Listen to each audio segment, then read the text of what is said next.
એનાથી આપણે ઉજળા એનાથી કાળી મતો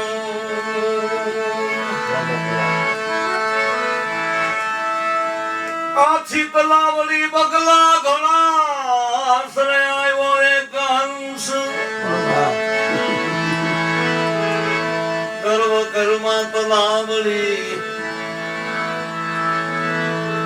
આપ તો સરોવર હોય ત્યાં જ હંસ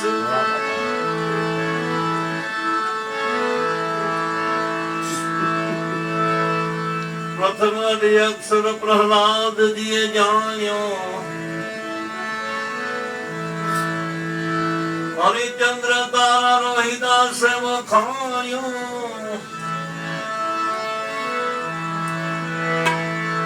મીરા મનમાં મુસ્કુરાય ખડકરાય તાય ગોપીઓ બની ગઈ ગુલતાન ન ગણી લાભ જ્ઞાની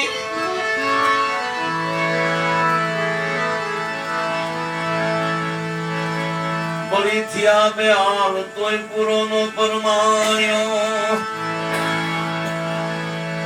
પાંચ પાંડવ માતા કુંતાએ માર્યો ધ્રુવ ને પ્રહલાદે તપાસી જોયો આ તંતને દાસ સબોદલ સત કહે બલિહારીઓ જો મારા સંતની સાધુ ને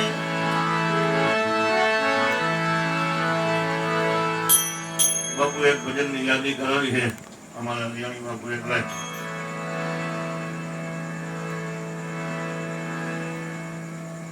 સોરઠમાં એમ કહેવાય સોરઠ વંથલી ગામ અને ઉદો બોડી જ્ઞાતે રાજગુરુ બ્રાહ્મણ સંતાનમાં કઈ હતું નહીં પણ કાયમ ભવનાથ દાદાને લોટો ચડાવી અને પછી અંજળ લેવું એની એવી પ્રતિજ્ઞા હતી. ચોમાસાના સમયમાં ઉબેલ નદી બે કાંઠામાં આવી મહા મુસીબતે ઉદો બોડી ભવનાથ દાદાના સાનિધ્યમાં પહોંચ્યા પણ ભવનાથ દાદા પસંદ થયા અને સંતાનમાં કઈ હતું નહીં એટલે શિવલિંગની બાજુમાં નાનું એવું બાળક હતું.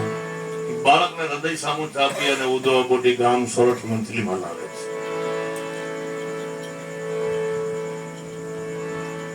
મોટા થતા થતા એનું નામ દેવાયત રાખ્યું. દેવાયત નિશાળે ભણવા જાય માસ્ટર પ્રશ્ન પૂછે પેલા તો કહી દઈએ એટલે માસ્ટર સાહેબે ઉદા અબુડીને બોલાવી અને કીધું કે ભાઈ તમારો દીકરો કોઈ મોટો પંડિત થવાનો છે. સમય જતા ઉદો અબોટી અને એમના ઘરના ગુજરી ગયા પણ દેવાયત બ્રાહ્મણનો દીકરો એટલે ગામે નક્કી કર્યું કે આપણે આપણું ગામનું ધન ઉતારવા માટે આપીએ એટલે કાયમ દેવાય ધન ઉતારવા માટે જાય. તળાવની પારે ધન બેહે એટલે એક ગાયને કાયમ તડકો આવે એટલે તિક્કમ ને પાવડો લઈ અને ખોદી તળાવની પાર તો પાછું શિવલિંગ નીકળ્યો અને સોવાજી મહારાજ પસંદ થયા કે દેવાય તારે લગ્ન કરવા જ કે બાપુ મને ગરીબ માણસને કોણ આપે. આપણા ગામનું દૂધિયું તળાવ છે અહીંયા શરદ પૂનમની રાતે ઇન્દ્રની અપસરાઓ નાવા આવે છે. એમાં કદરૂપી અપસરા હોય ની તું માગણી કરજે એનું નામ દેવલ હશે. શરદ પૂનમની રાતે એમ કહેવાય દેવાય પંડિત દૂધિયા તળાવના કિનારે બેઠા છે. દોઢક વાગ્યાનો સુમાર થયો એટલે ઇન્દ્રની અપસરાઓ નાવા આવી અને કદરૂપી અપસરા હતી એને માગણી કરી કે દેવલ તારે મારી સાથે લગ્ન કરવા છે. દેવલજી કહે છે કે હું લગ્ન કરું પણ તમે મારી ઉપર શંકા નાખો તેથી તમારે મારે પૂરું. એટલે લગ્ન કર્યા પછી શોભાજી મહારાજ ગોરેશ્વર થઈ પઠાણનું રૂપ લઈ અને દેવલને સાથે કાયમ સત્સંગ ચલાવે છે. એમાં કોઈ અજાણ્યો પુરુષ દેવાયતના કાન બંબેરે છે. દેવાયત તારી ઘરે કોઈ અજાણ્યો પુરુષ આવે છે એમ બરોબર ખ્યાલ રહી છે. દોઢક વાગ્યાનો સુમાર થયો. શોભાજી મહારાજ પઠાણનું રૂપ લઈ અને દેવલદેની ખડકી ખખડાવે છે. અંદર પસાર થયા પછી થોડી વાર દેવાયત પંડિત ખડકીને ખખડાવે છે. ઉગાડો દેવલદે અંદર કોણ છે? દેવલદે દેવાયત પંડિત ને કહે છે, શોભાજી મહારાજ તો અલગ થઈ ગયા, ફૂલની ઢગલી બની ગયા, પણ દેવલદે દેવાયત ને કહે છે, તે મારી ઉપર શંકા નાખી, હવે તારે મને મળવું હોય તો નરોહર ઘટાડો.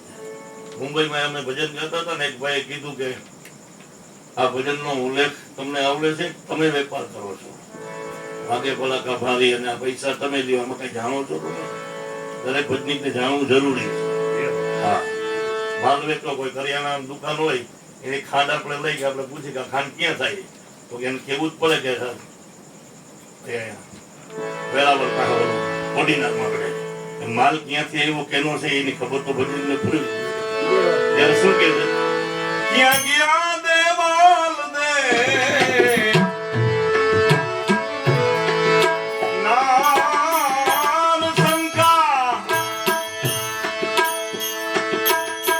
એ પડીને અવરું શું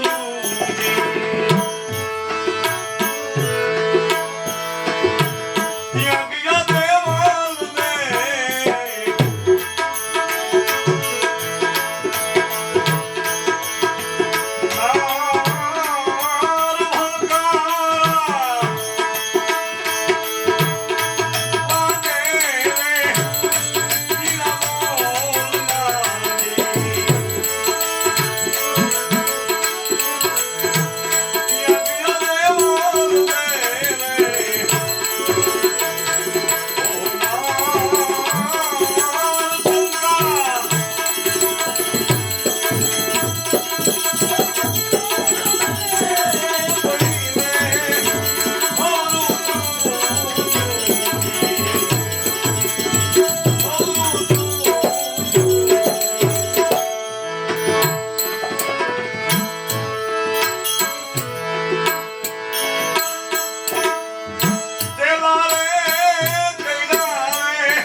આ દેવાજ પંડિતનો રથનો ધોરો ભાંગે છે તે સમયના વખતે એમ કહેવાય દેવાજ પંડિતથી ફેર ફાટે એટલે માણસોને ગામ મજવડી દેવતણથી બાપાને ત્યાં મોકલે છે કે આ રથનો ધોરો તૈયાર કરી આવો. માણસો ગયા અને કીધું કે આ દેવાજ પંડિતના રથનો ધોરો છે તૈયાર કરી દો, અમારે નરોહરગઢ દેવલદેવને મળવા માટે જવું છે. દેવતણથી બાપા કે આજ તો હપ્તો છે, આજ એરણું પર અમે ઘાન અમારી ભઠ્ઠીનો પેટાવી. માણસો પાછા જાય અને દેવાજ પંડિત પોતે આવે છે, કારણ કે અભિમાનનો થોડો એને ખોટો પડેલો. દેવાજ પંડિત પોતે આવે છે અને દેવતણથી બાપાને આજીજી કરે છે, મારે નરોહરગઢ દેવલદેવને મળવા માટે જવું છે, આ રથનો ધોરો તૈયાર કરી દો ને, કે આજ હપ્તો છે. ગામમાં ઘણા ટાઈમ પહેલા હપ્તો પડાતો, આજ હપ્તો એટલે ગાડું નો જોડે બળદિયાને તે દી વિહામો હે, આખું ગામ કામ ન કરે, પરિશ્રમ કીર્તન કરે, એને હપ્તો કહેવામાં આવે. હવે આ બધું લુપ્ત થતું જાય છે, કોઈને ખબર પણ નથી કયા તહેવારે શું થતું, શું કરવાથી શું થાય એ ખબર નથી. હવે તો બધું મોબાઈલના આધારિત હાલે છે કે આજ હપ્તો છે, આજ ભઠ્ઠીનો પેટાવી, એરણ ઉપર ઘા ન મારી. અભિમાનનો ખોટો થોડોક દેવાજને ફૂટેલો, એરણ ઉપર ઘા હું મારીશ. એવો ધરો રે ધકાવા એને મેલીજો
ઘાવ માર્યો ને એરણને પાતાળમાં ઉતારી દીધી. પણ દેવતણથી બાપાની 7 વર્ષની દીકરી લીલબાઈ 12 હાથ જાલી અને આ દ્રશ્યને જોવે છે.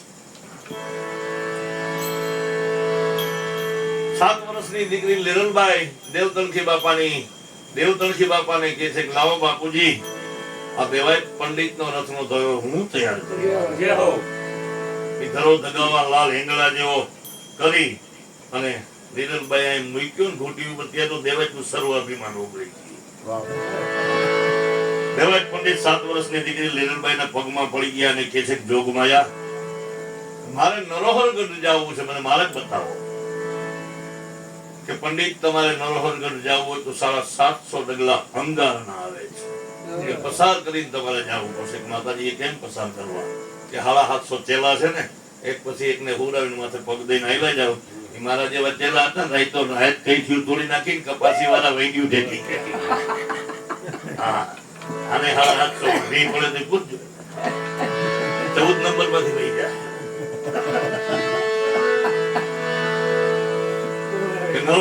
મારે દેવલદેવને મળવા જવું છે, 750 ડગલા અંગારાના આવે છે, એ ક્યાંક પસાર કરવા? એક પછી એકને હુરાવો. એ બધા ચેલા વ્યા ગયા, કપાસી વાળા વેડી ઠેકી ગયા, પણ 4 ચેલા વૈદા હાલો ઉલ્લો ઢંગો મળવી કે તમારે દેવલદેવને મળવા જવું હોય તો અમે અંગારા ઉપર સુઈ જાય. છરી કડીમાં શું કહે?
ઓરસિયાને લાહુ થાવું છે લાહુ થાવું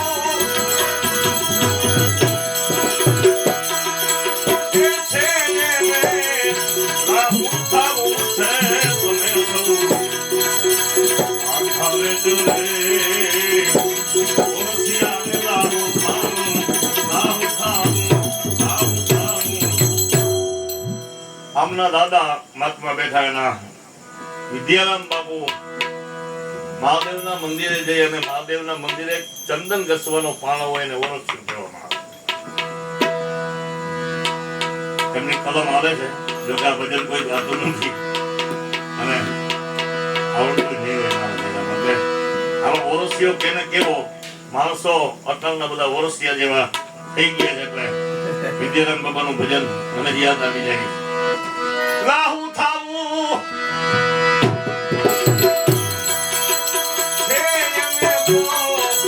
રાહુ થાવું છે તમે સૌ આખારે જોડે ઓરસિયાને રાહુ થાવું છે ઓળખીરે ઈ તો બને તિલહણીઓ એને બમણું ખાવું છે એને બમણું ખાવું છે ઓળખીરે એ બને તિલહણીઓ એને બમણું ખાવું છે એને બમણું ખાવું છે ઓપની ગીરીને દોરી ફરી ડૂબાવે મારા હમ બે લાડવા ખાવા પડે પણ તારી ગીરી કંઈક રાખવું નથી તો એની નોંધ લે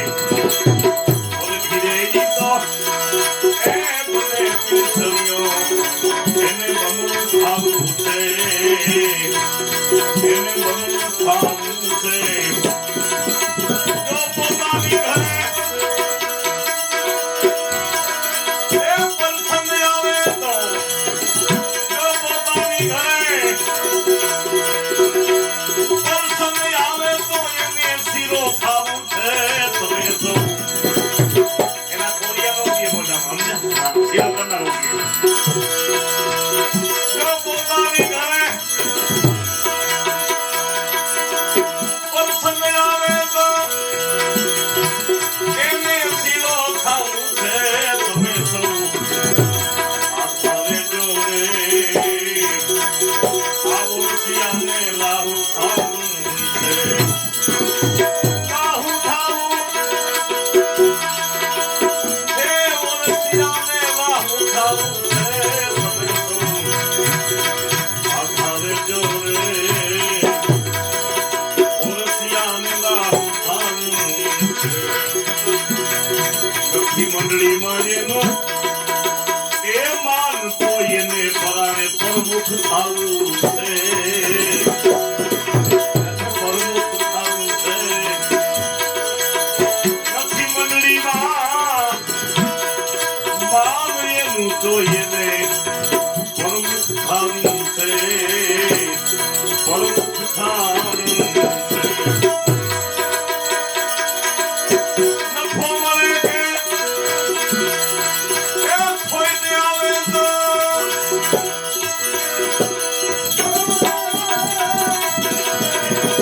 નફો મળે કે એ ખોઈને આવે તો એને ત્યાં નાવા જવું છે તમે સૌ આખારે જોડે એ ઓરસિયાને લાહુ ખાવું છે ઓરસિયાને લાહુ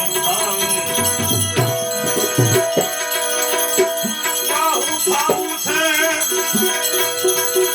એને તો લાહુ ખાવું છે તમે સૌ આખારે જોડે ઓરસિયાને લાહુ ખાવું છે વિદ્યારામ બાપુએ ભજનિક ને નથી મૂક્યા છે ગળામાં મને હાર પહેરાવો મારે ભજન ગાવું છે આ ભજન ગાવું છે ગળામાં હાર પહેરાવો મારે ભજન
દ્વારિકા